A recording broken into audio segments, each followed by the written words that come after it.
Boa noite, queridos irmãos. Boa noite aos encarnados que se encontram em nossa casa, os desencarnados que também nos brindam com sua presença. Nosso acolhimento especial também a todos aqueles que nos assistem pelas redes sociais da nossa casa. E também queremos desejar as boas-vindas aos irmãos que nos assistirão mais tarde, que acessarão o YouTube e estarão conosco.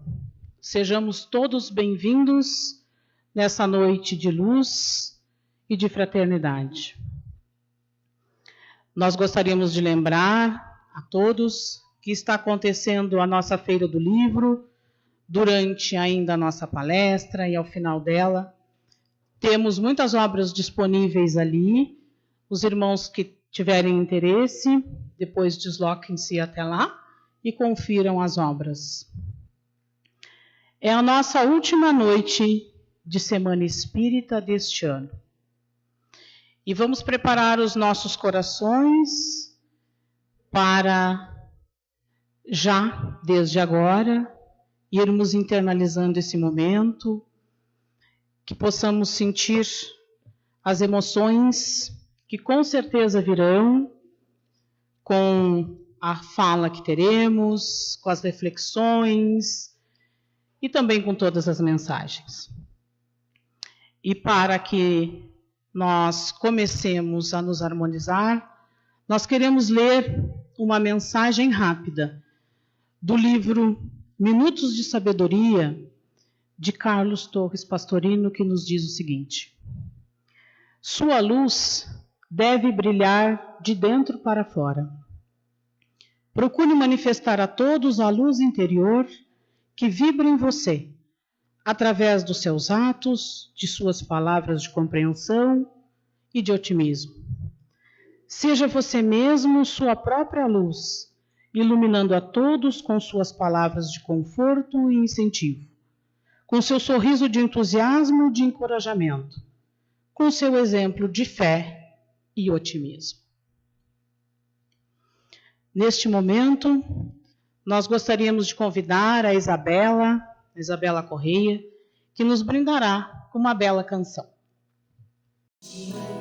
Construirei a minha casa, somente em ti colocarei minha esperança, somente em ti construirei a minha casa, somente em ti colocarei minha esperança, pois só em ti minha alma achou descanso, só em ti eu pude respirar, só em ti minha alma achou descanso, só em ti eu pude respirar, e o meu coração deseja te encontrar, como a terra seca anseia pela chuva. Vem me saciar, pois eu descobri que aqui é o meu lugar, e o meu coração deseja te encontrar, como a terra seca anseia pela chuva. Vem me saciar, pois eu descobri que aqui é o meu lugar.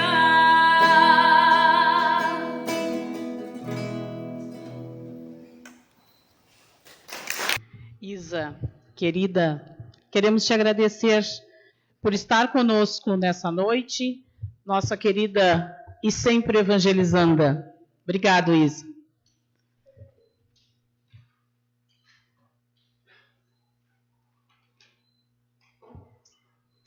Dando sequência, então, ao nosso trabalho da noite, queremos convidar com muita alegria o nosso palestrante de hoje, o Velocino Camargo. Ele vem de Porto Alegre, é expositor, trabalhador da Sociedade Espírita Caminho da Luz. E o seu tema hoje é Superando os Desafios da Vida. Velocino, seja bem-vindo e a palavra é sua.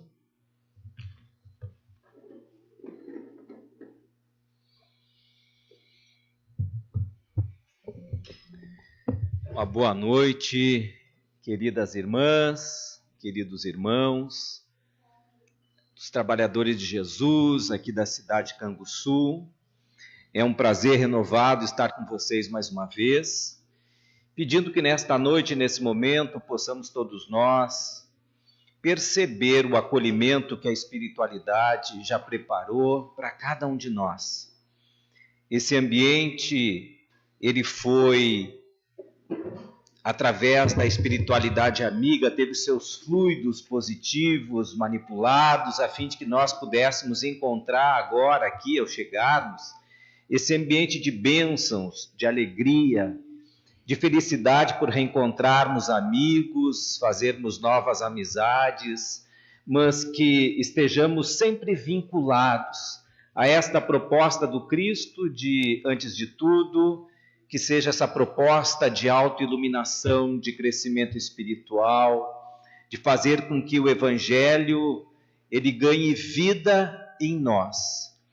Assim como a gente pôde escutar a vida através da música, na linda voz da Isa, há poucos instantes, que ajudou a transformar esse ambiente ainda mais agradável para cada um de nós. Peço então toda a acolhida e assistência do mundo espiritual para que, da minha forma, eu que sou um trabalhador, que não sou desta casa, que venho de longe, mas que eu possa ser acolhido por essa espiritualidade e levar ao coração de vocês um pouco das nossas reflexões.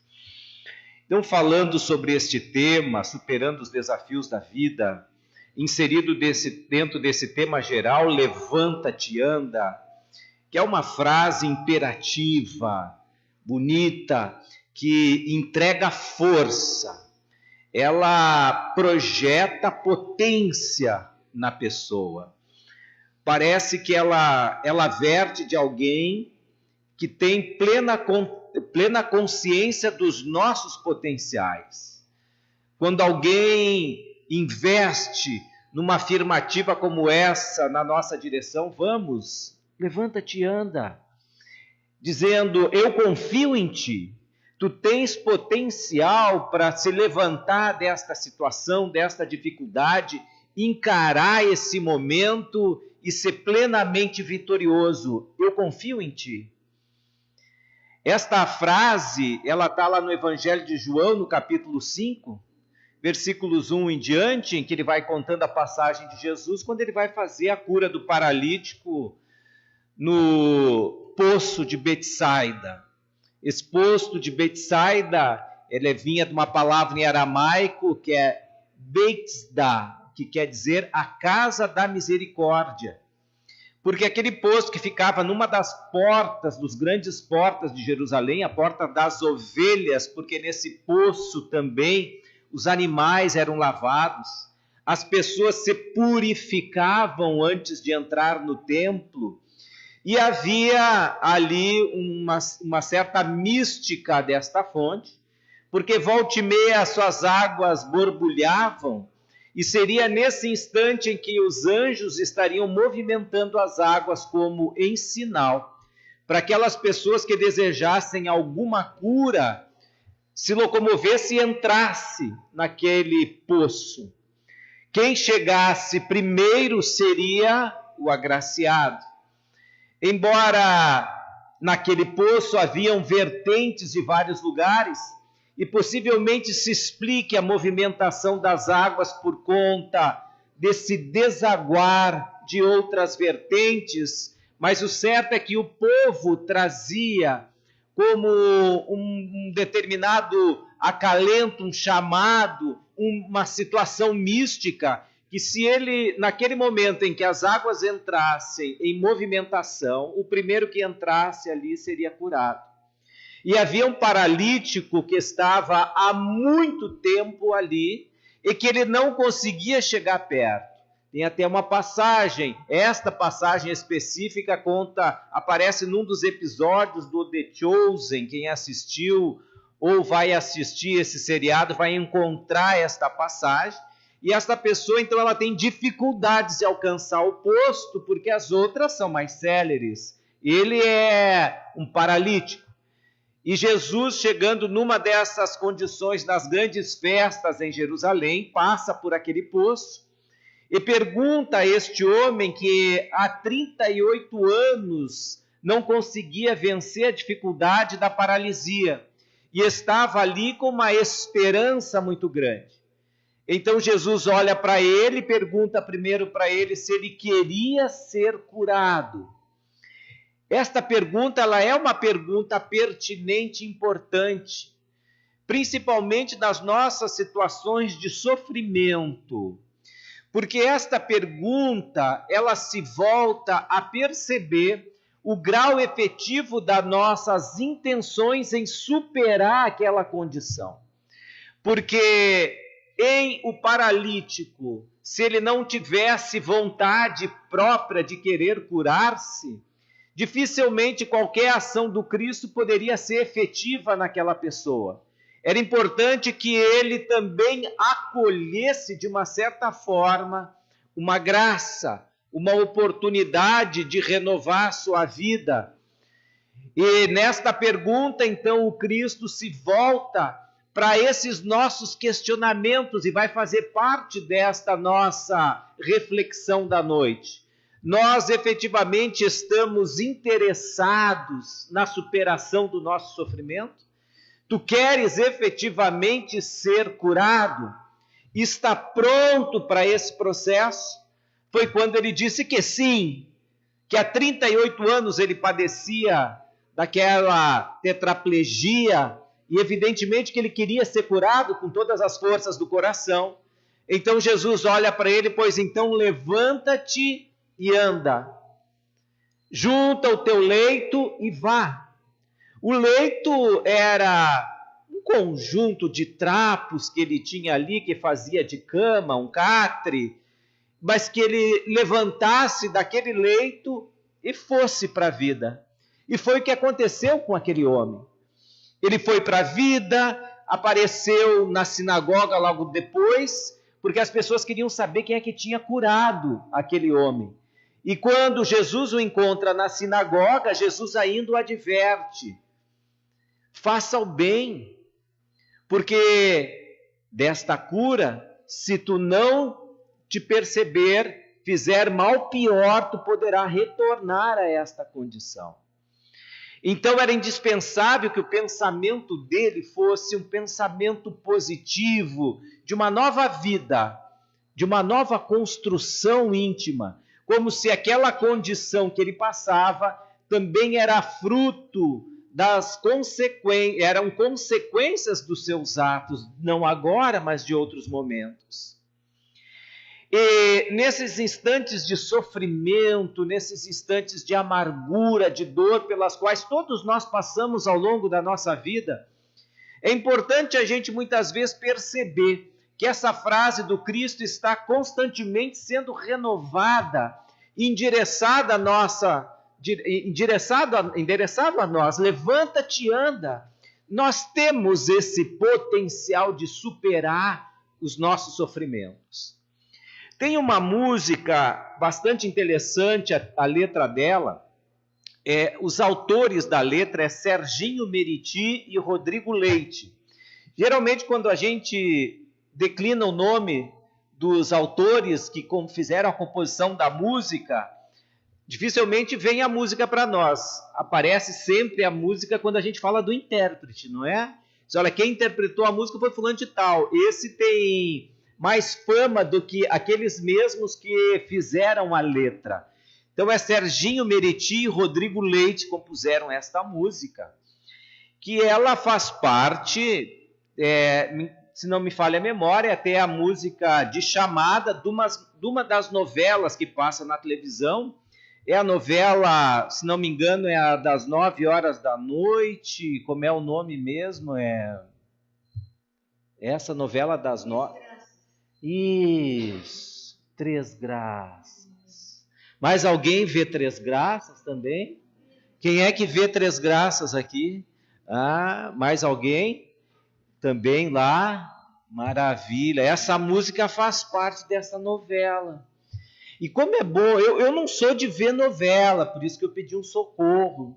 Eu me esqueci, assim, porque eu não sou de ver novela. Embora tenham algumas muito interessantes que já passaram, né? Fazem parte da história, tanto que tem Vale a Pena Ver de Novo, que está passando a Avenida Brasil, do Tufão e da Carminha, não é? É uma novela boa, interessante. Tinha outra da Viúva Porcina também, né? Quando acabou, parecia que a vida tinha acabado, a gente se acostumou tanto com aquela novela.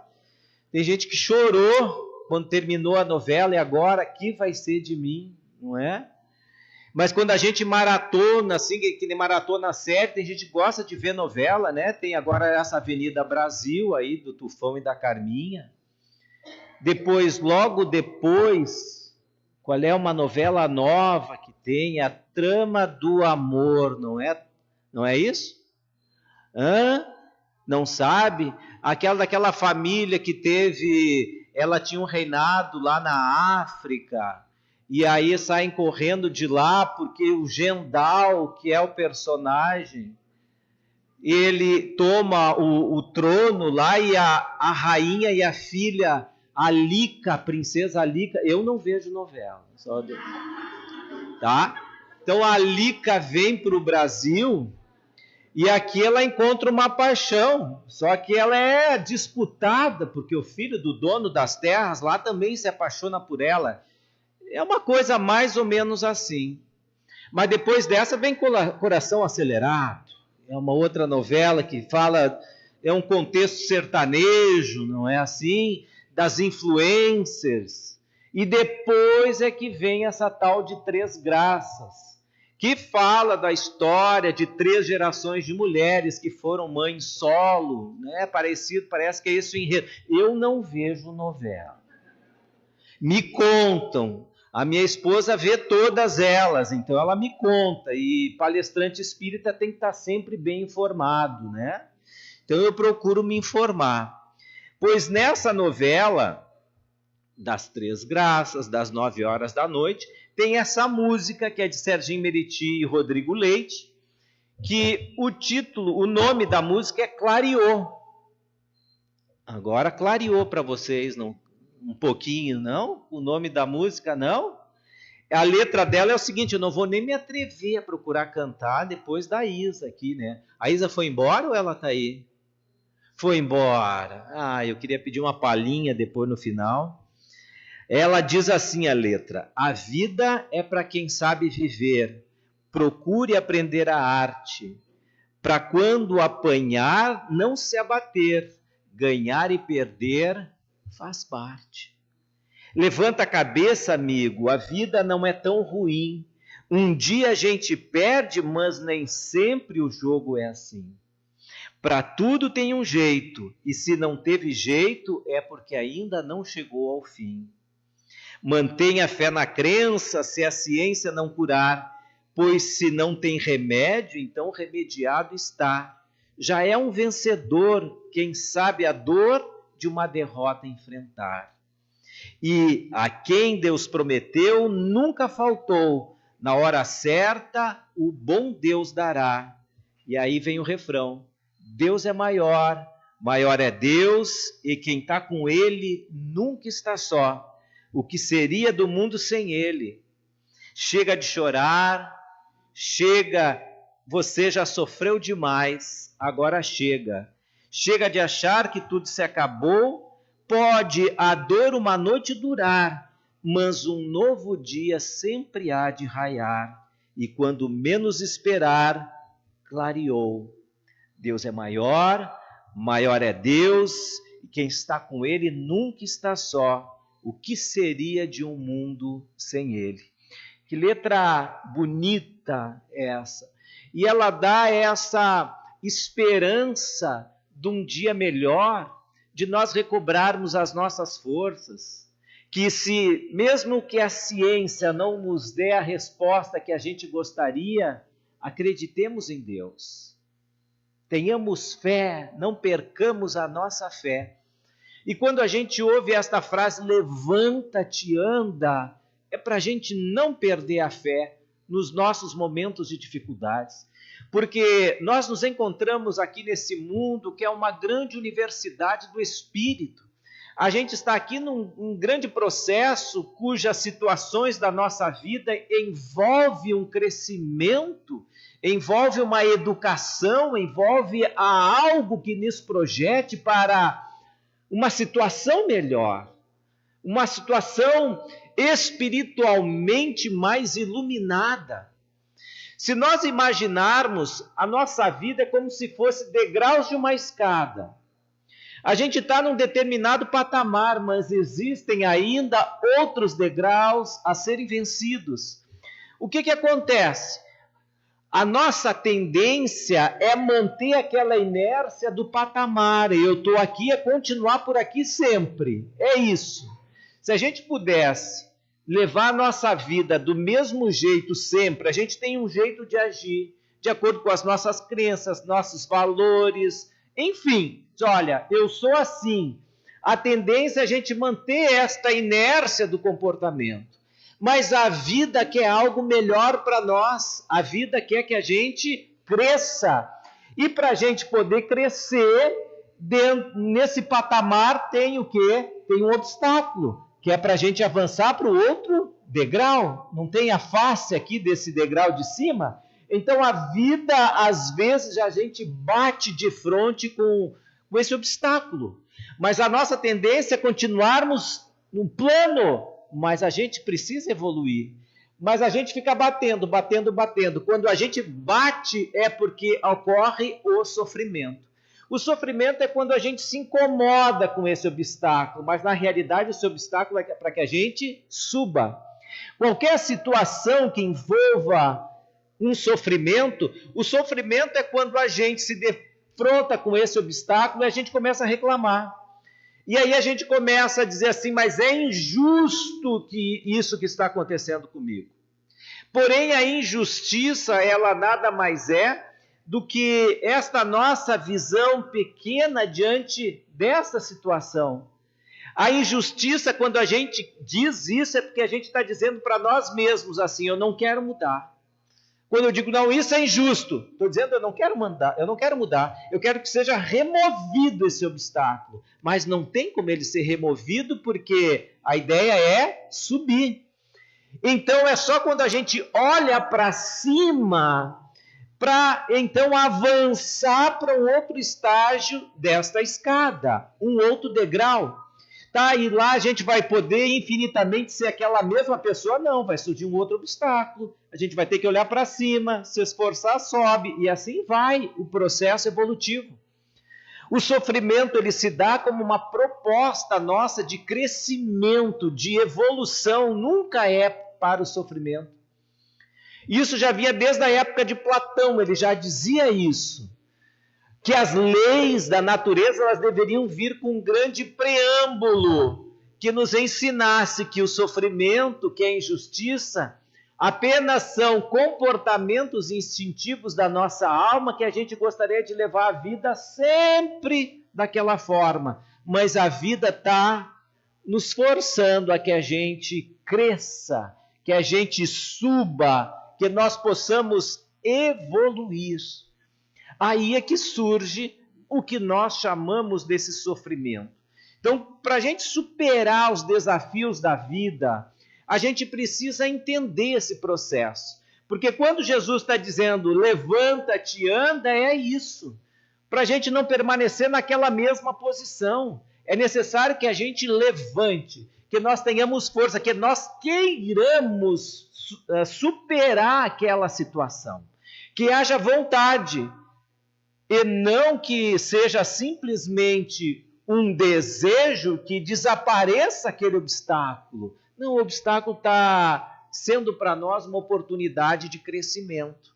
Então, nestas condições, a gente vai percebendo os chamados da vida para esse processo nosso de evolução. A nossa mente tem que estar aberta para estas oportunidades que a vida nos mostra de crescimento. Tinha um autor inglês, ele na língua inglesa, ele é tão conhecido ou mais que Shakespeare. Vários trabalhos universitários se dão em cima das obras desse autor inglês, chamado John Milton.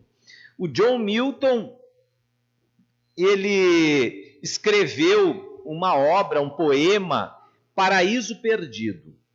E dentre as obras dele, ele diz uma frase: a mente tem o seu lugar próprio. Ela pode fazer do inferno o paraíso e do paraíso o inferno.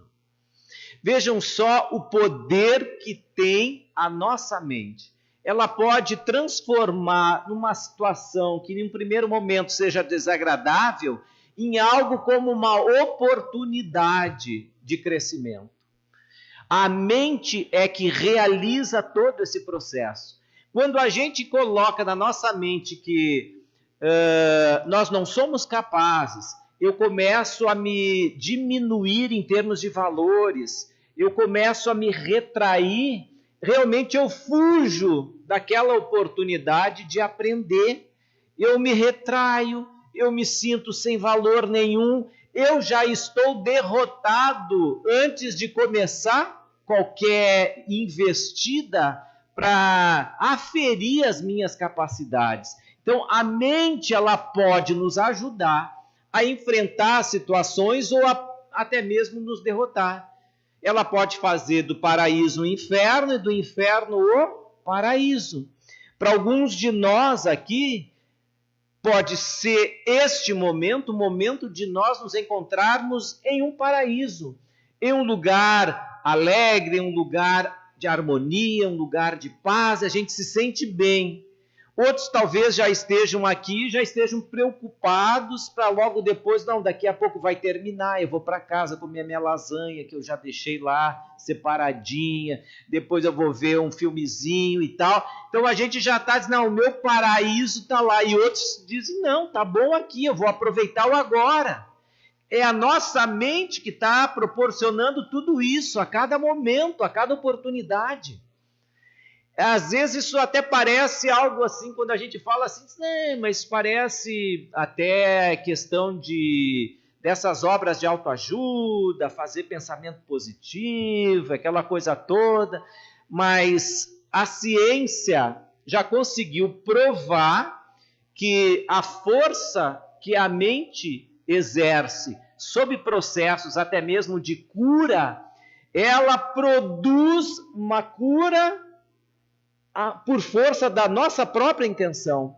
E o que a ciência chama de efeito placebo. Porque quando a gente vai tomar uma medicação, a pessoa já vai tomar aquela medicação com a esperança de ser curada. Esse movimento interno dessa esperança de ser curada, ela gera um processo de ação do nosso organismo para procurar a cura de todas as maneiras. Tanto que nos testes que fazem de medicações, hoje eles chamam de testes de duplo cego, é justamente para aferir a capacidade placebo daquela medicação, daquela substância. Por quê? Porque sempre ocorre nesses experimentos um efeito placebo. É comum acontecer efeitos placebos na ordem de 20%, 25% de melhora de pessoas que tomam lá um comprimido de farinha. É comum isso acontecer. Então, para não reputar a medicação esse efeito, que a pessoa está tomando farinha e está tendo um resultado positivo para algumas delas, eu preciso saber quanto mesmo da diferença é efeito da medicação. Se eu vou testar uma medicação, então eu vou ter dois grupos, um que vai tomar placebo e outro que vai tomar a medicação testada. Mas nenhum desses grupos sabe o que está tomando, se é a medicação testada ou o placebo. Por quê? Porque as pessoas que sabem que estão tomando a medicação certa, elas vão gerar esse processo de cura. E as outras, se soubessem, eu vou tomar placebo, isso aqui não tem valor nenhum. Então, ela não gera isso. E é preciso saber esse fator dentro do processo. Tanto que tem um efeito ao contrário, que é chamado efeito nocebo, que a mente também faz. O nocebo é o contrário. O nocebo é aquela pessoa que se deixa influenciar pelas reações adversas da medicação. É aquela pessoa que lê a bula e lê ali as reações adversas e ela começa a ter aquelas reações porque ela está influenciada com relação àquilo. Ela lê e diz assim, vai ter diarreia, boca seca, tremor nas mãos e ela vai sentir isso. Diarreia, boca seca, tremor nas mãos. Ela disse, viu? É dessa medicação. Isso é um efeito, muitas vezes, nocebo. Mas por que eles sabem isso? Porque testaram. Eles fizeram, por exemplo, um dos testes. Juntaram um grupo de pessoas que não tinham intolerância à lactose. Juntaram essas pessoas e disseram o seguinte, olha, vocês vão tomar uma substância que tem lactose. Aqueles que são intolerantes à lactose vão apresentar esses sintomas e colocaram lá barriga estufada, diarreia, enjoo e colocaram ali os sintomas de quem tem intolerância à lactose e fosse tomar aquele líquido que era puro em lactose. Só que não havia lactose nesse líquido. Eles induziram as pessoas a pensarem e deram para elas tomar. Quando elas tomaram, em torno de 25% das pessoas daquele grupo apresentaram aqueles sintomas, como se tivesse tomado a lactose. Não tinha lactose ali. O que é o efeito? Nocebo, no caso, de fazer mal.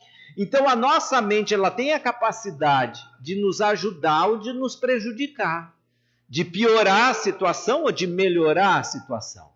Então, nós temos esse potencial em nós de gerar esse sentimento de confiança. Levanta-te e anda, segue, vai à frente. Nós temos esse potencial. O sofrimento, quando a gente bate nele, é para que a gente possa juntar as nossas forças e superar aquela situação. Nós temos condições. Deus é maior. Tenha fé em Deus. Vamos adiante. Então, a superação, ela parte necessariamente de nós. Por isso que Jesus perguntou ao paralítico, tu queres ser curado? A superação depende de nós. A gente precisa fazer este movimento, ir ao encontro. E a gente vai percebendo na vida que esta situação vinculada a essa sensação de sofrimento, ela aparece quando algo na nossa mente se projeta-se na nossa vida como determinados ideais, como determinados desejos, como determinadas aspirações, e o mundo acaba não entregando aquilo que eu desejo, aquilo que eu aspiro. Então, quando ocorre um choque entre aquilo que eu quero com aquilo que é, vem o sofrimento. É isso. O real se apresenta para nós em determinada situação, só que este real que aparece não é o que eu imaginei, não é o que eu idealizei, não faz parte do meu desejo. E quando ocorre, então, esta aproximação diferente, diversa entre o real e o imaginário, começa a acontecer o sofrimento. Sofrimento. Estava brincando do horário da palestra, mas todos vieram para cá sabendo que, olha, no máximo, o palestrante vai falar 1 hora. 9 horas eu já estou em casa. A pessoa já pensou nisso, ela já se programou. Mas se eu falar 1h30, o que vai acontecer?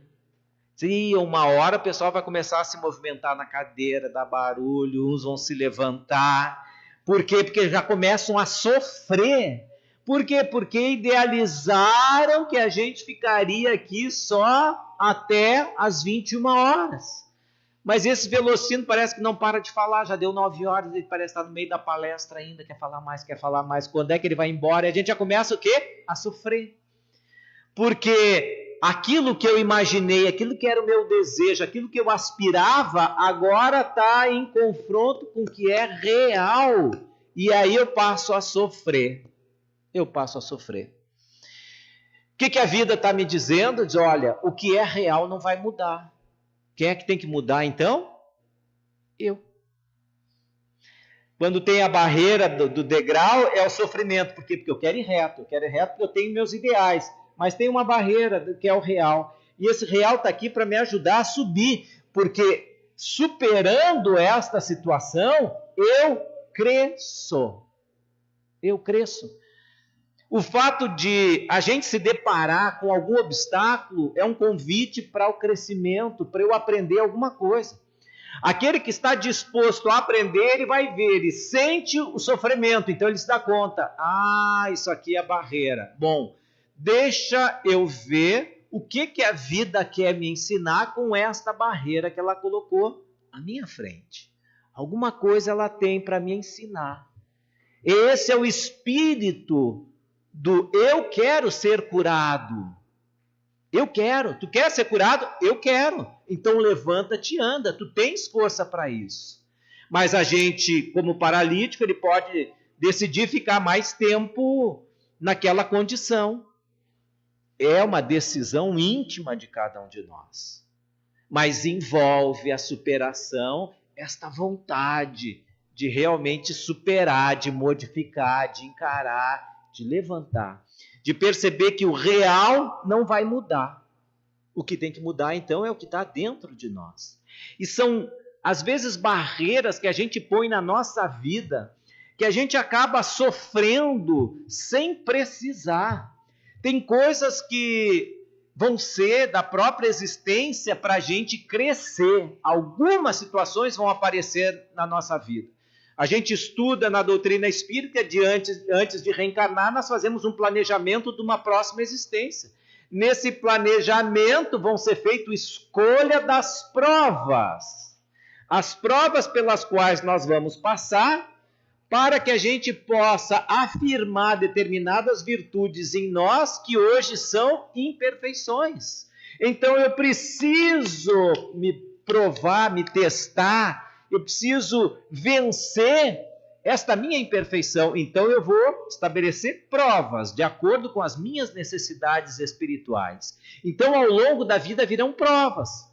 Talvez a pessoa fique órfã, vai nascer, os pais vão abandonar, ela foi adotada, não sabe quem é os pais, ela vai carregar esta situação, esse sofrimento. Isto é uma prova que foi definida para esse espírito para um processo de crescimento. É um sofrimento, ou seja, eu não quero isso, eu não desejava isso. Eu queria uma vida igual às outras pessoas que eu julgo serem normais, que têm pais, que têm mães, mas eu tenho um pai e uma mãe que não é a que me gerou. Eu quero saber quem é, a pessoa sofre com isso. Mas o que a vida quer dizer? Para a gente superar, para a gente reproduzir ou tentar remodelar os nossos conceitos de família, de pai e de mãe, de carinho e atenção. Por que não dar carinho para aquele que me deu carinho nessa situação? Aquele que é efetivamente meu pai, minha mãe, como Jesus, numa das passagens do Evangelho, ele perguntou: quem é meu pai e quem é minha mãe? Aquele que faz a vontade de meu pai, é minha mãe. E a gente sabe que ao longo das nossas existências nós vamos ter centenas de pais e mães, não serão eternos. Nosso pai de hoje, a nossa mãe de hoje, nem sempre será o pai e a mãe nosso de amanhã. Nós vamos reencarnar numa outra família, num outro lar, em outras condições. Então veja, quando a gente começa a se apropriar desses conhecimentos, a gente vai crescendo espiritualmente para deixar de ter aquela visão limitada que me fazia sofrer. Então, algumas situações vão aparecer na nossa vida como um projeto da nossa existência. A gente vai passar. Olha, eu vou ser enganado por alguém numa empresa, eu vou ter uma empresa, eu vou ter um sócio, mas eu vou passar por uma situação que eu vou ser lesado por esse sócio. Eu vou à bancarrota, mas isso já estava nas minhas provações, para eu aprender. Uma vez aconteceu justamente isso com um amigo do Chico Xavier, do Chico. Ele chegou lá para visitar o Chico entristecido. Ele estava mal, emocionalmente muito mal. E ele relatou para o Chico justamente isso. Olha, o meu sócio, uma pessoa que eu confiei a vida inteira, fez uma falcatrua, desvinhou dinheiro. Quando eu vi, ele já tinha ido embora e o dinheiro se foi sem rastros, não vi nada. Fez muito bem feito. Eu estou desesperado, não sei o que vai ser da minha vida. O Chico chegou e disse assim: meu amigo, agradeça. Ele disse: como assim agradecer? Eu fui lesado desse jeito? Eu disse: sim, mas acontece que esse dinheiro que saiu das tuas mãos agora, por causa desse sócio infiel, na realidade tu está devolvendo aquilo que no passado tu também tirou de forma injusta. Tu está te equilibrando com a lei. Vamos agradecer. É momento de festejar. Olha só. Como é que a gente vai aprender isso? O aprendizado de uma situação dessa exige superação de crenças, de valores, de compreensão. A vida está pedindo que eu supere. Levanta-te e anda. Deus é maior. Depois de uma situação dessa vem outra melhor. Tu vais conseguir te recuperar. Tenha fé em Deus. Ele levou, lamente que ele tenha feito isso, porque amanhã ou depois ele aqui vai ter que devolver. Tu está te quitando com a lei, que bom. Ele está agravando nele mesmo a consciência da infração à lei. Então, o sofrimento dele é maior. Tu está te quitando, ele está somando débitos. Vamos orar por ele. Que nem um amigo daí que no Rio que já aprendeu, já tinha incorporado isso. Ele foi tirar o dinheiro dele na lotérica da aposentadoria. Ele pegou, isso alguns anos atrás. Hoje a gente faz tudo pelo aplicativo, não precisa tirar, mas ainda tem pessoas que gostam de ir lá tirar o dinheiro. A minha sogra é uma, minha esposa tem que ir com ela todo mês, ela tira todo o dinheiro. Ela separa o dinheirinho das contas, vai pagar depois as contas em dinheiro. Então esse amigo fez a mesma coisa lá no Rio. Ele foi lá, tirou o dinheiro e saiu. Quando ele saiu, tinha um rapaz esperando ele armado. Já tinha, acho que percebido essa movimentação de algumas pessoas por ali. Foi lá, chegou do lado dele, colocou uma arma e disse: olha, tiozinho, passa aí a grana. Caiu a casa, perdeu o vovô. E aí ele pega e entrega o dinheiro para ele. E quando esse jovem está ali, tem um conhecido dele que passa no outro lado da rua, chama ele e pergunta: e aí, fulano? Porque viu, sabe, achou meio estranho aquele jovem do lado dele, e esse amigo diz assim: e aí, fulano, tudo bem aí? E ele chegou e disse: não, tá tudo bem, tranquilo, pode ir. E aí o assaltante diz assim: tu fez bem, vovô, porque se eu estou armado aqui, se tu chamasse ele, eu ia mandar vocês dois para o céu logo, logo. E aí nisso ele pegou e saiu. Quando ele está saindo, este senhor, que é trabalhador espírita, que eu disse a vocês que ele já tinha incorporado estas questões de perder e ganha sobre o lado espiritual, chegou e disse para o menino assim: vem cá, como é o teu nome? E ele disse assim, tu tá louco? Como é que eu vou dar o meu nome para ti? Não, é que eu quero levar o teu nome lá para a casa espírita para fazer oração para ti. Ah, tu tá louco, foi embora. Ele disse, eu queria orar por ele, porque ele estava iniciando um processo de reparação que seria ser doloroso. E ele estava devolvendo, se quitou com a lei. Então a vida vai nos ensinar. Mas às vezes, além daquilo que a vida mesmo vai nos ensinar ao longo dessa existência, que está no nosso planejamento espiritual, por necessidade da nossa evolução, a gente ainda acaba agravando alguns sofrimentos, criando alguns que não haveriam necessidade de existir. Agrava-se.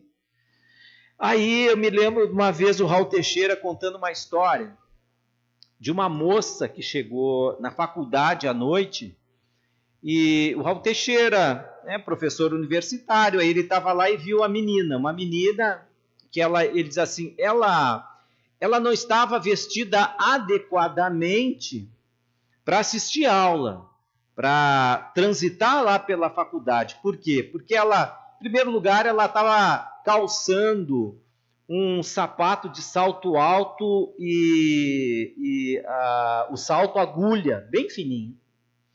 E ela tinha que passar por um trecho grande de paralelepípedos, então, que tem espaços ali entre as pedras. Só que aquele calçado é ruim dela caminhar por ali, porque esse salto agulha iria cair entre os espaços das pedras ali, dos paralelepípedos. Então, o que ela fazia? Ela teve que fazer esse percurso todo na ponta dos pés, sabe?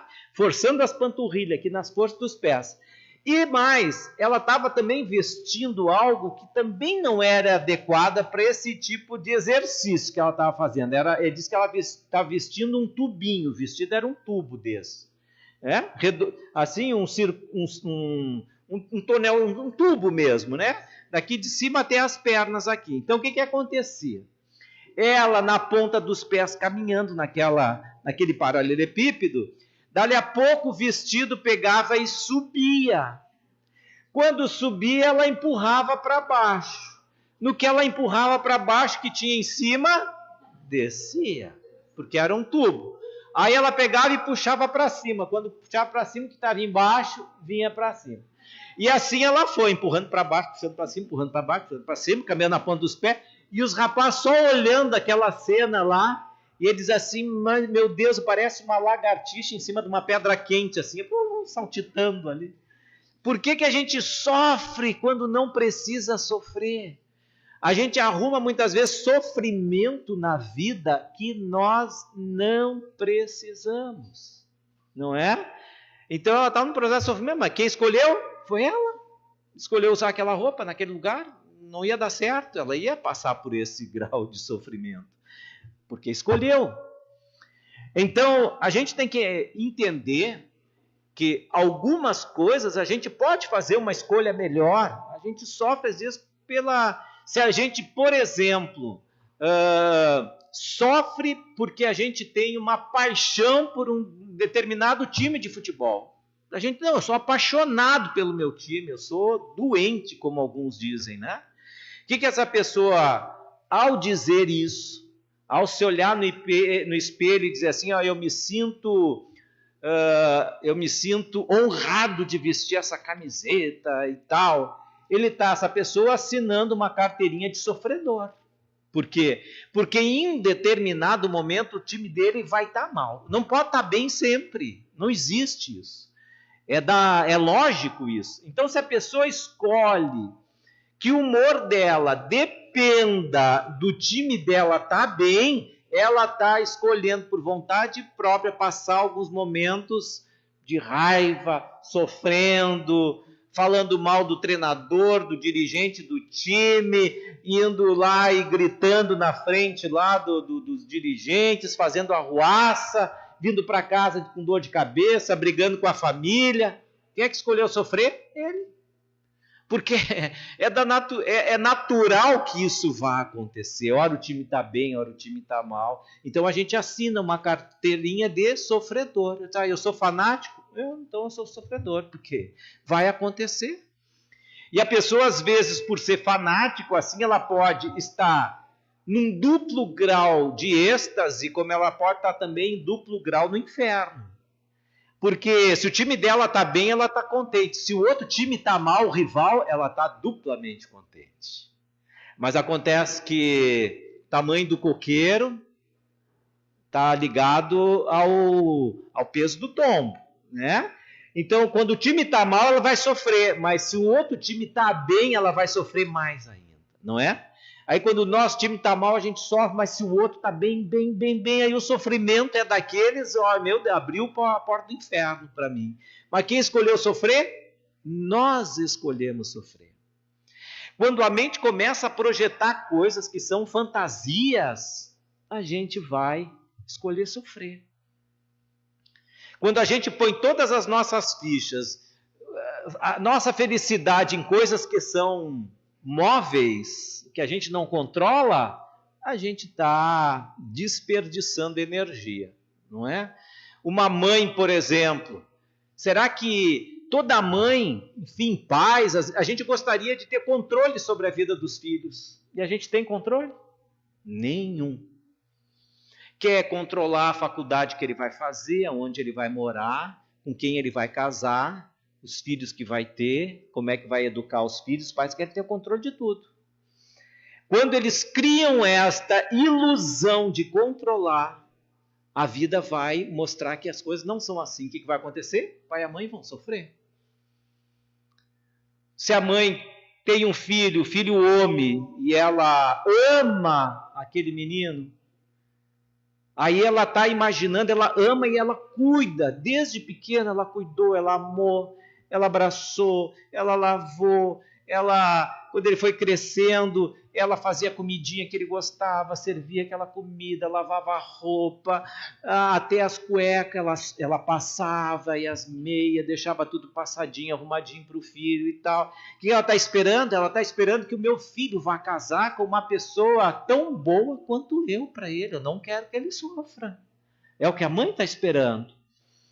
Aí, daqui a pouco, chega na idade dele começar a namorar, 18 anos, um pouco antes e tal, namora, tal, chegou uma primeira moça lá e tal, ela olha assim, diz, mas aquela moça atirada, não faz nada. Ele diz, meu Deus do céu, que vai ser a vida do Ricardinho, pelo amor de Deus. Ele vai sofrer nas mãos dessa infeliz aqui.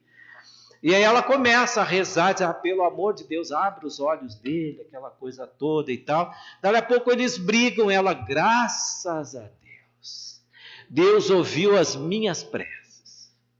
Aí o Ricardinho tem uma segunda namorada, e ele apresenta para a mãe. É pior que a primeira. A primeira ainda cumprimentava a mulher, essa já entra em casa sem cumprimentar. Tá? Não gosta muito dela. Aí vão, final de semana, churrasco e tal, todo mundo come, a mãe se levanta para lá lavar os pratos, convida ela diz assim, não, mas nem em casa eu lavo, não, eu não vou. E ela diz, pô, mas que carada, que metida, assim, não vai me ajudar aqui? Mas o que vai ser do meu filho? Olha só, mas que coisa séria. Ela começa a sofrer. E aí olha para a guria, não gosta da cara, não gosta do sorriso, não gosta das roupas que ela veste, muito menos das tatuagens que ela fez no corpo. Olha só, toda tatuada essa guria, pelo amor de Deus, o que vai ser da tua vida?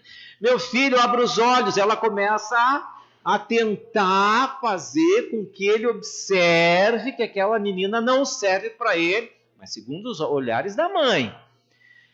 E quanto o tempo vai passando, essa mãe vai se desesperando. Aí ela já falou para o filho, nada do filho abrir os olhos. Ela disse, pelo amor de Deus, não é possível, esse guri tem o dedo podre. Vai escolhendo, parece cada vez pior, não é possível, ele tem que abrir os olhos.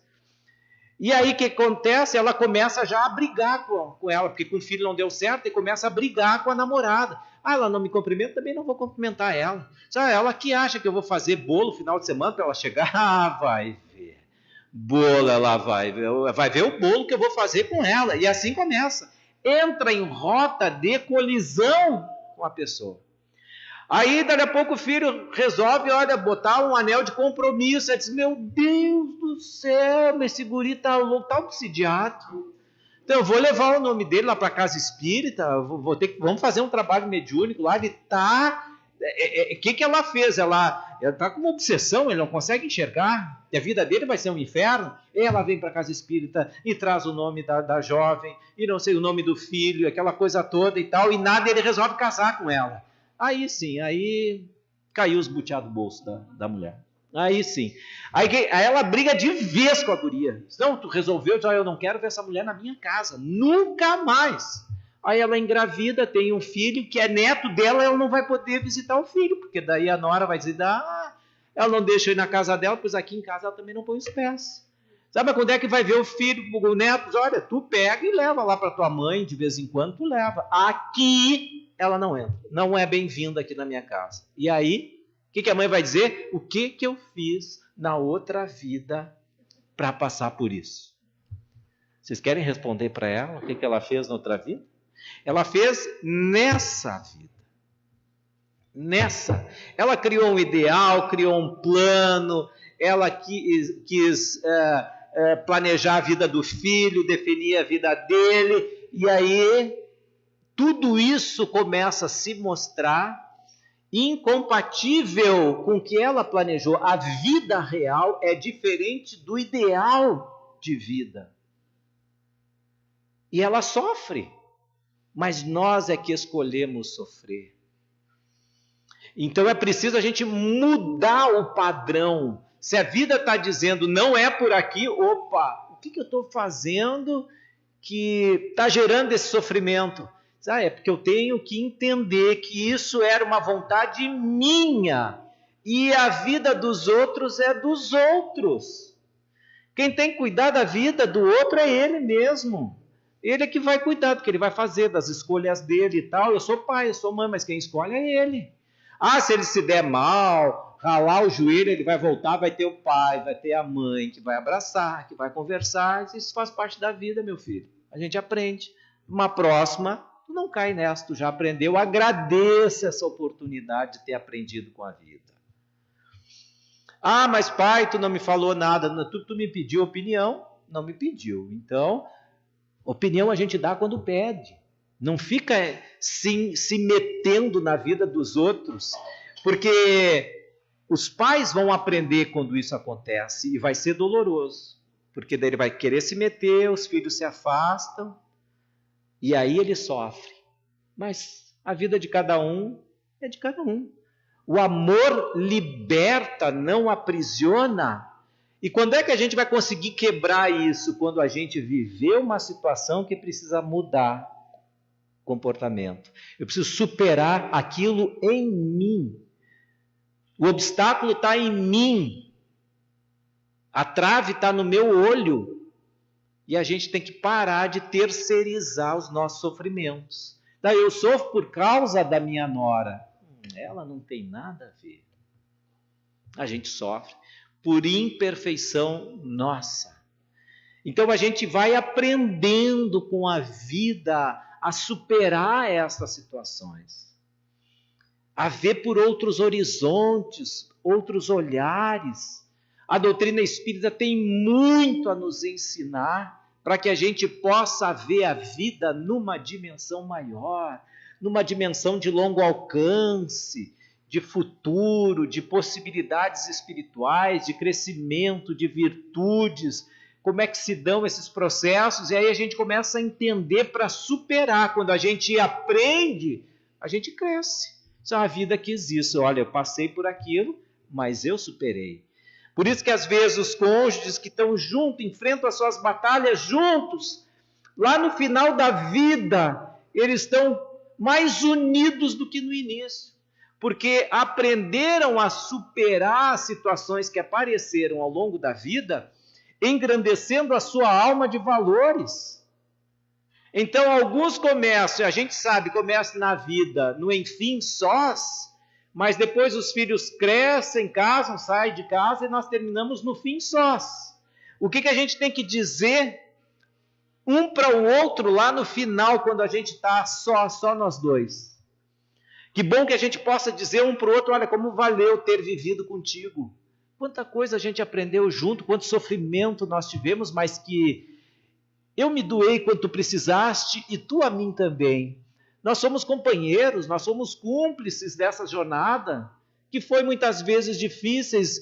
Eu posso até nominar as situações da vida que marcaram essas rugas na tua face.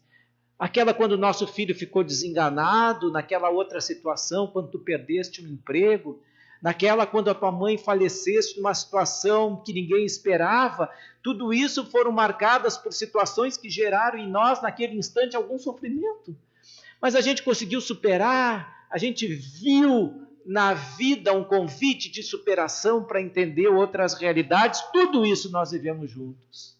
Como foi bom ter vivido contigo, estar do teu lado.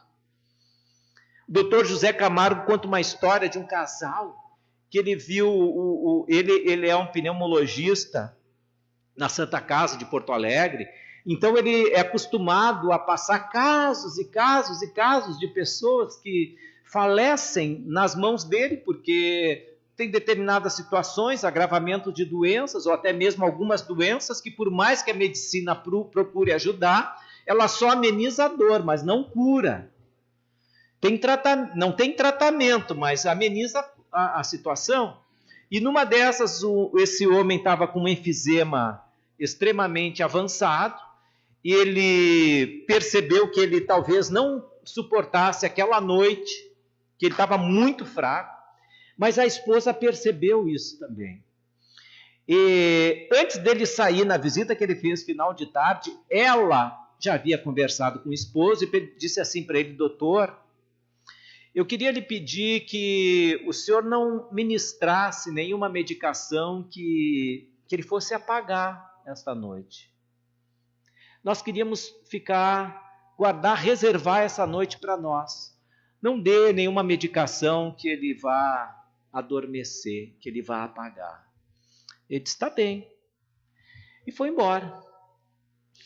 Quando ele chegou pela manhã, fazia pouco que o paciente dele tinha falecido, tinha dado morte encefálica. Ele entrou, a esposa ainda estava segurando as mãos dele. Ele chegou perto, olhou aquela cena, ela com os olhos marejados. Aí ela se levanta, abraça aquele doutor e diz assim: muito obrigado por não ter feito com que ele adormecesse essa noite, porque nós conversamos tantas coisas, a gente relembrou momentos da nossa vida, momentos difíceis, mas os alegres de superação. E ele me disse coisas tão lindas, e eu posso dizer, sem errar, o Senhor nos proporcionou a segunda melhor noite de nossas vidas. Abraçou o médico e ele disse assim: eu sentia no meu peito aquele coração frágil daquela outra senhora, de alguém que tinha vivido 50 anos uma história de amor.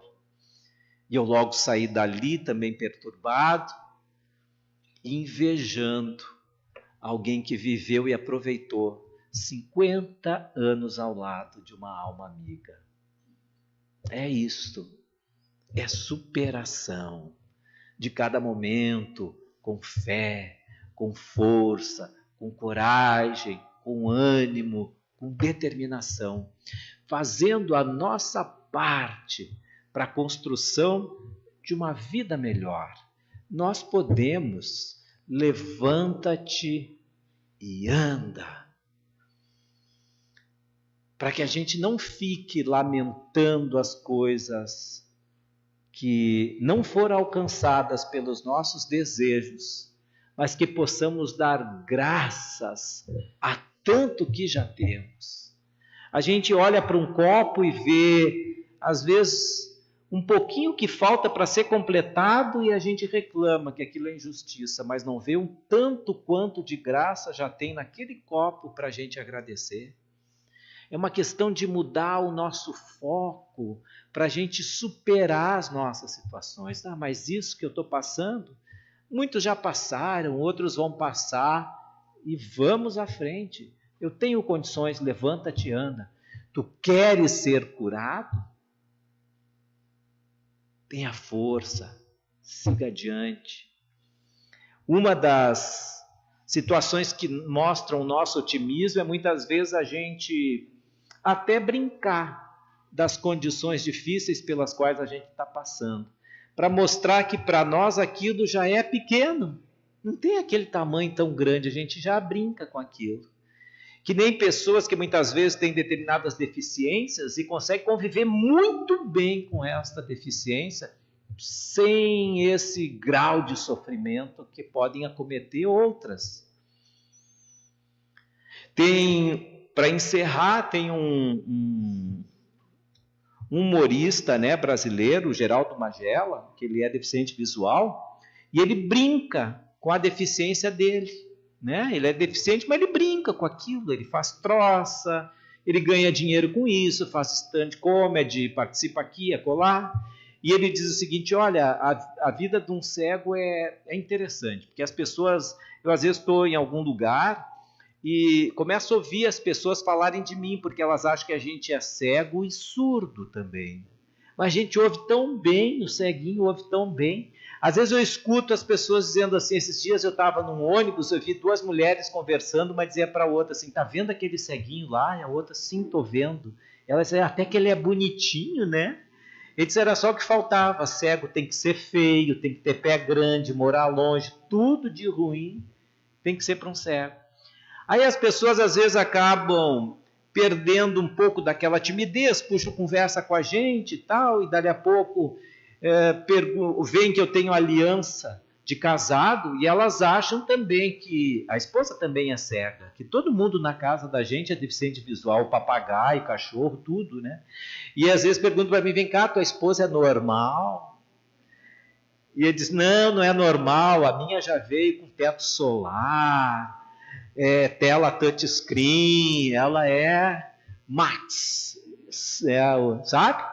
Então ele diz, olha, um capítulo à parte na vida de um cego é quando ele vai atravessar.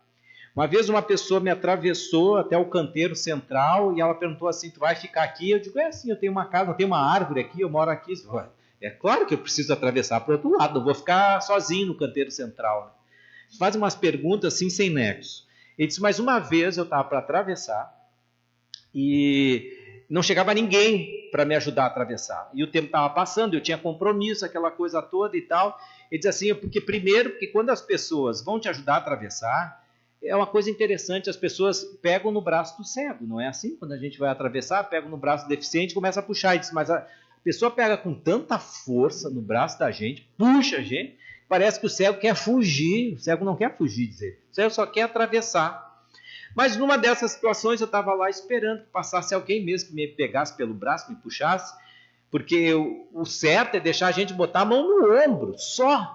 Põe a mão no ombro, aonde tu for eu vou. Se tu correr eu corro, se tu parar eu paro, se tu agachar eu agacho, eu sei só pelo toque no teu ombro.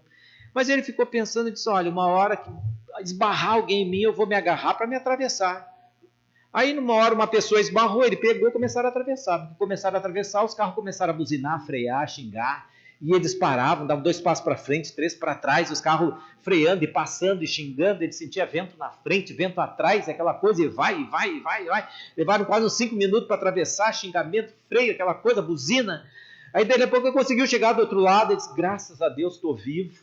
Eu vou agradecer. Foi um tumulto, foi um horror atravessar com essa pessoa aqui, mas eu vou agradecer igual. Aí ele disse para a pessoa, disse, muito obrigado por ter me ajudado a atravessar. E ele escuta a pessoa dizer assim, eu que te agradeço. Aí ele diz assim, tu que me agradece por quê? Porque ele ouve assim, não, porque eu sou cego. Então ele se agarrou num cego, ficaram naquela travessia ali. Se ele conta e dá risada, se é verdade ou não, ele faz a gente rir, para mostrar que aquela situação é pequena. Uma pessoa é muito mais do que a sua deficiência física. Outros podem ter deficiências morais, são mais graves. Então, superar as situações da vida, envolve também esse ar de otimismo, de esperança. Queres te curar? Levanta-te e anda.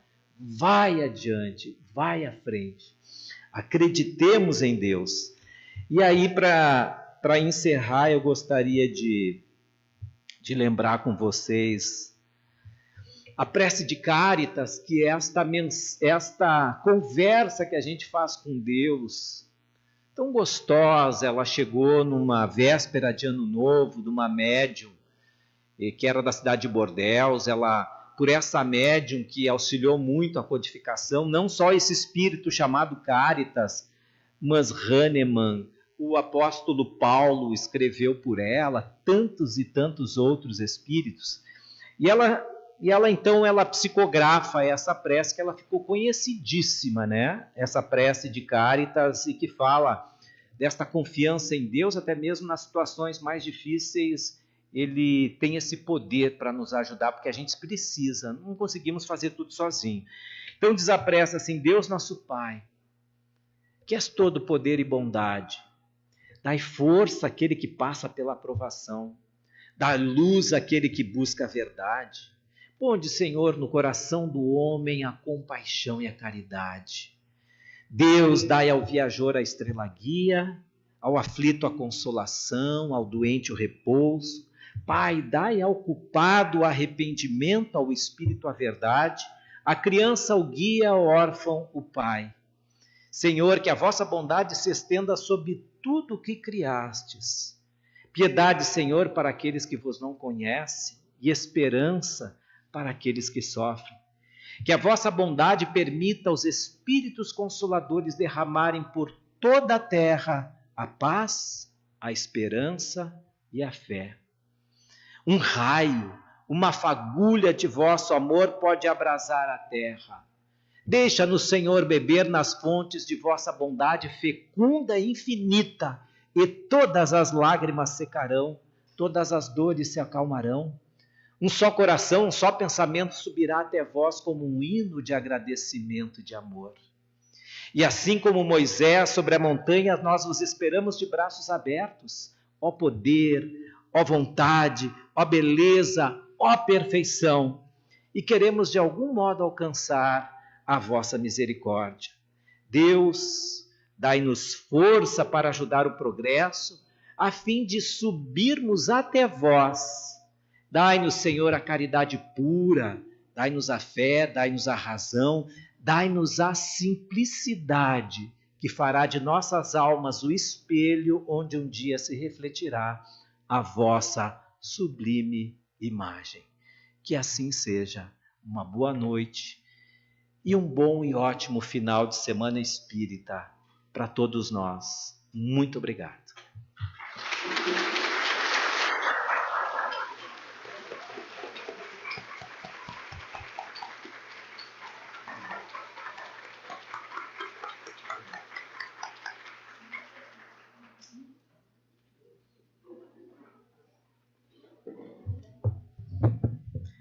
Velocino, é difícil falarmos agora, né? Nesse momento, a tua palestra foi maravilhosa, foi carinhosa,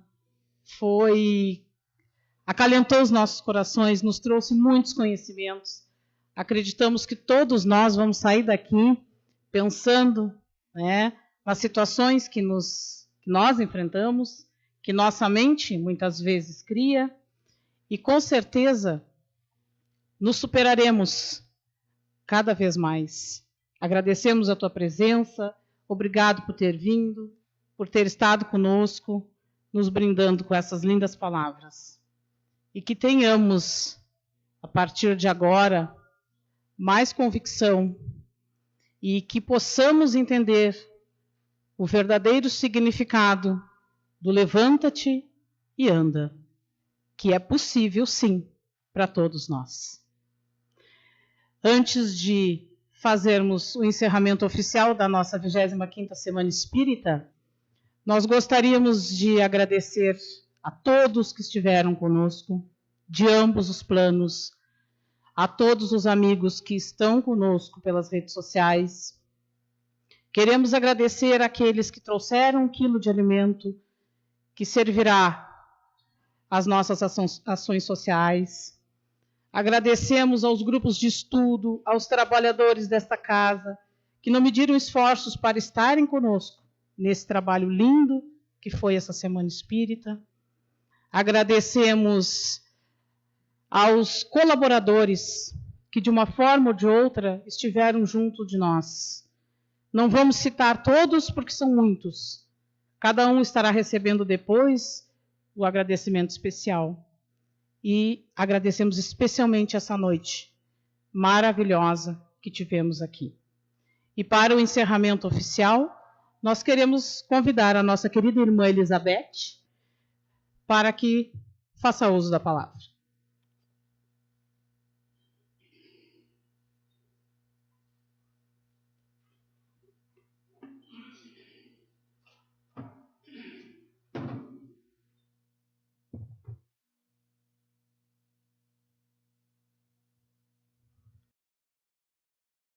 Boa noite a todos. Que o Pai Celestial nos ilumine. Estamos na 25ª Semana Espírita de Canguçu. Deveria ser a 27ª se a pandemia não nos tolhesse a realização de 2 delas nos anos de 2000 e 2001. Perguntava-me como expressar com palavras o que se passou entre estas 4 paredes físicas e os outros espaços invisíveis, abertos pelos nossos companheiros do plano espiritual, que aqui estiveram, que aqui estão, nestes dias gloriosos, banhados do amor maior. E veio de relance o soneto de Olavo Bilac, Inania Verba, quando ele, o grande poeta, se prosta frente à palavra, o verbo, que esta palavra, este verbo, está aquém das percepções do espírito. Vejamos alguns fragmentos deste soneto. Quem há de exprimir a alma impotente e escrava, o que a boca não diz, o que a mão não escreve? Mais adiante, a palavra pesada abafa a ideia leve, que perfume e clarão refulgia e voava. Quem achará o molde para a expressão de tudo? Ai, quem há de dizer as ânsias infinitas do sonho? E o céu que foge, a mão que se levanta? E as palavras de fé que nunca foram ditas? E as confissões de amor que morrem na garganta?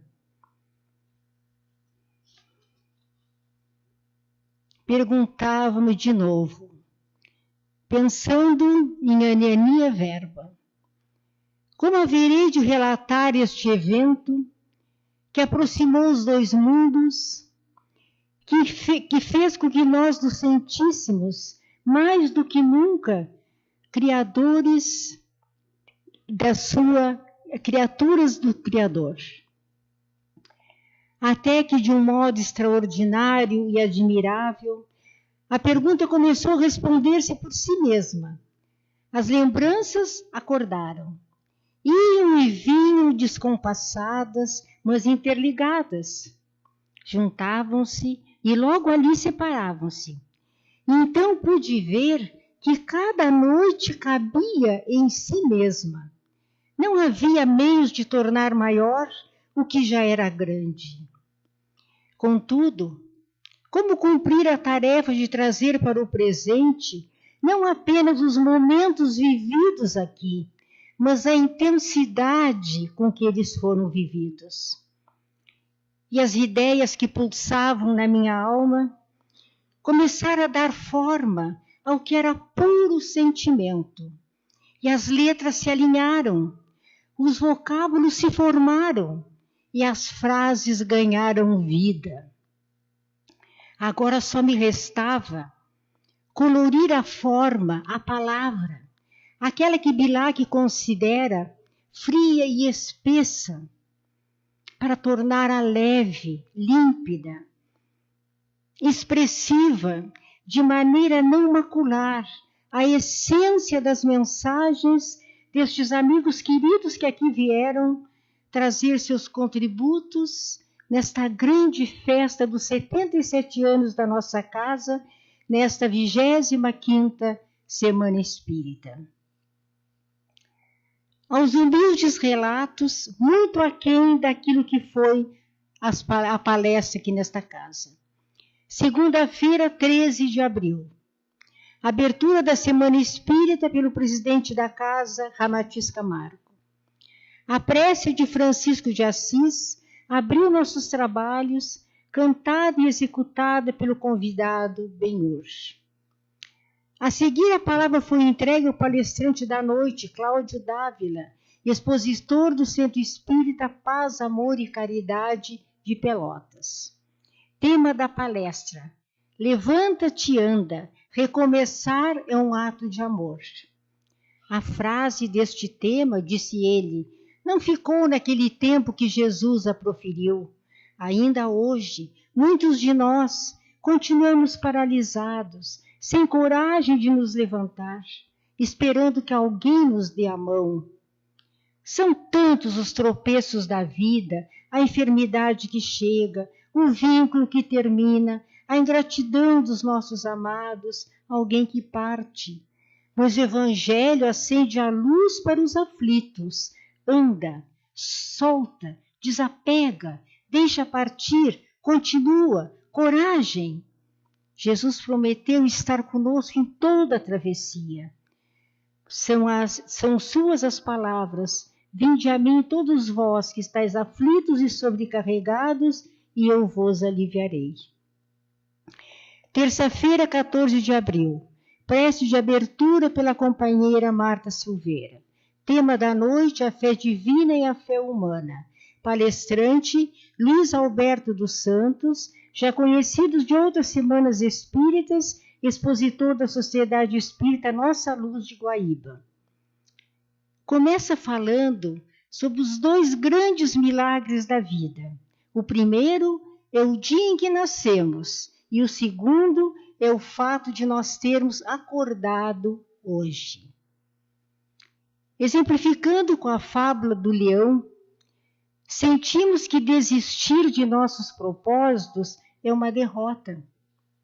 Persistir, acreditar que podemos vencer numa outra oportunidade, ter esperança, é a grande vitória sobre nós mesmos. Citou o capítulo 19 do Evangelho segundo o Espiritismo: a fé transporta montanhas. A fé não é medida pelo tamanho, mas pela intensidade e profundidade. Falou sobre a fé individual e a fé coletiva. A fé individual, conversamos com Deus.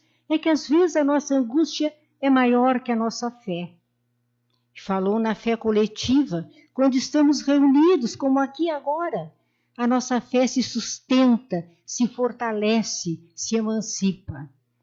Usou a expressão bem gaúcha: a fé humana é pelear. Peleamos para nascer e peleamos a vida toda. Nós somos os reis da criação. Podeis fazer o que eu faço e mais, disse Jesus. E eu gostei de uma frase que ele usou: eu não sou o dono do mundo, mas eu sou filho do dono do mundo. Quarta-feira, dia 15, à tarde. Abertura, o companheiro Darcy, com a mensagem do Espírito Meimei. Tema da palestra: a fé que nos faz levantar. Palestrante, a Luciara, trabalhadora da nossa casa. Ela nos diz que a natureza nos leciona sobre a fé. Uma semente é plantada, vai para uma cova, o lugar é escuro, mas está se preparando para crescer. É a fé que nos socorre quando tudo nos parece escuro, quando perdemos o chão, quando estamos vivendo só por fora, só de aparências. E o Espiritismo nos traz a fé raciocinada, aquela que questiona, que esclarece que todo efeito tem uma causa. No nosso hoje existe um ontem. Nossas experiências nos acompanham nas múltiplas existências. Na jornada humana, podemos sentir o peso da cruz. Adoecemos, nos frustramos, ficamos perdidos às vezes, e é a fé que vem fortalecer nossos ombros para que carreguemos esta cruz. Para finalizar, foi projetada a música Tente Outra Vez, de Raul Seixas, um convite implícito de nunca desistirmos. Quarta-feira, dia 15 à noite, abertura e a prece e poema de Maria Dolores, psicografia de Chico Xavier, foi feita pela Marta Silveira.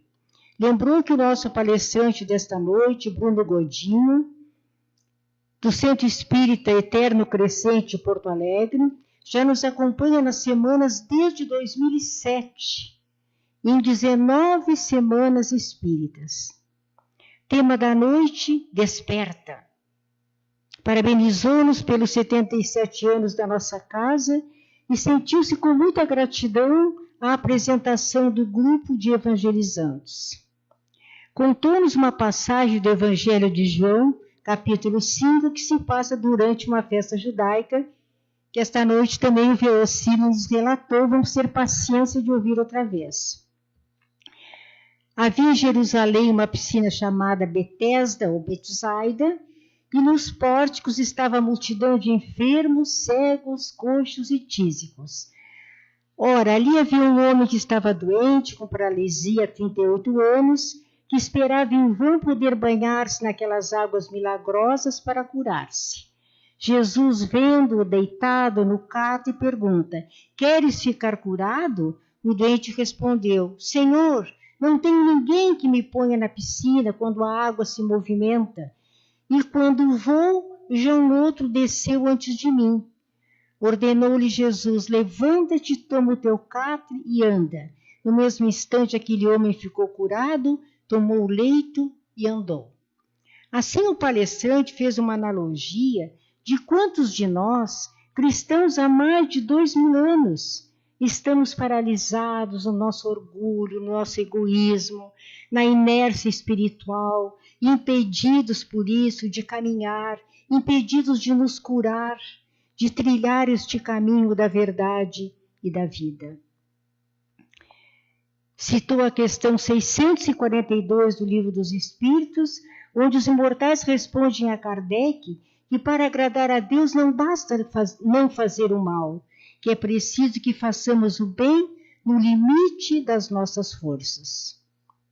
Quinta-feira, 16 de abril, prece de abertura com mensagem de Joana de Ângeles pela companheira Angélica. Palestrante Hélio Ribeiro, expositor da Casa Espírita de Batuíra, São Gonçalo, Rio de Janeiro. Tema: Ajuda-te que o fel te ajudará.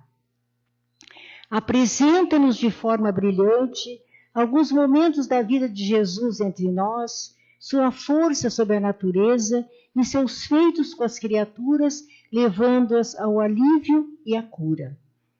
Na conversa com o seu barbeiro, este, incrédulo ainda das verdades espirituais, como a da comunicação entre os vivos e os ditos mortos, lança mão de exemplos do Novo Testamento, a transfiguração do Monte Tabor e a Anunciação de Maria, provando assim para o incrédulo que está lá, nos relatos evangélicos, as verdades da doutrina dos Espíritos.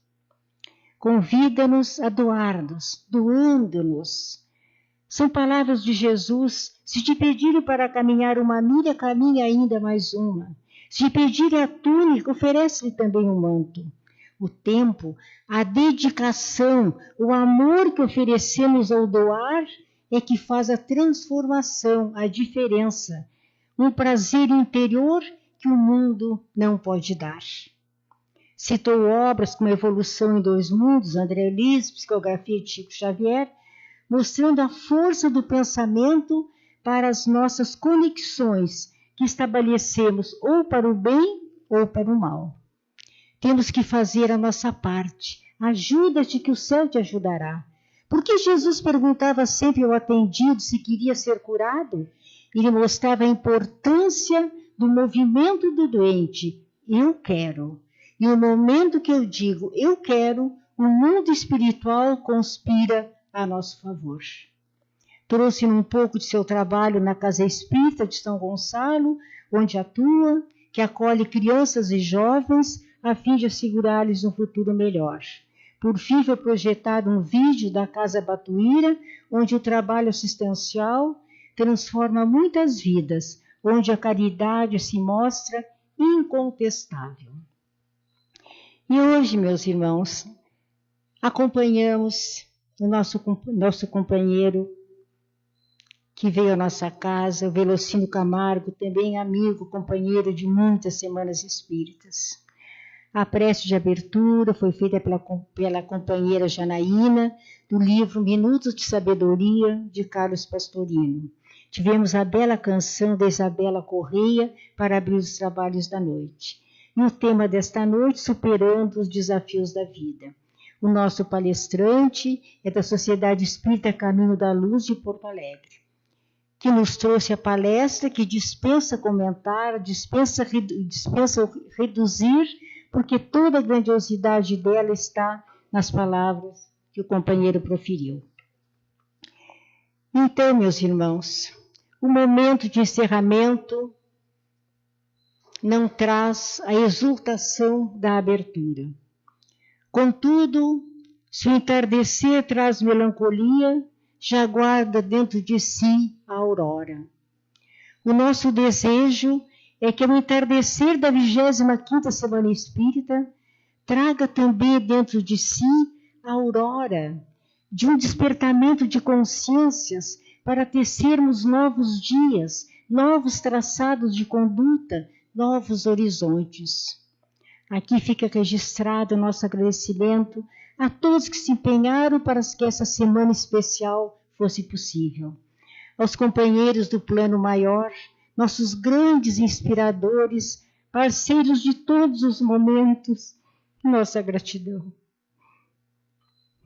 Queremos agradecer a todos que aqui compareceram, encarnados e desencarnados, abrilhantando nossas noites festivas, em nome da direção e de todos os trabalhadores da casa. Muito especial, nosso agradecimento se estende ao querido amigo Benhur, que aqui trouxe a beleza da música, atendendo prontamente ao nosso chamado. E a Isabela, que hoje esteve conosco, nos comoveu também com a sua voz dulcíssima e uma bela canção. E para concluir, Drummond, no seu poema Memória. Amar o perdido deixa confundido o coração, mas as coisas findas, muito mais do que lindas, essas ficarão. Muito obrigada.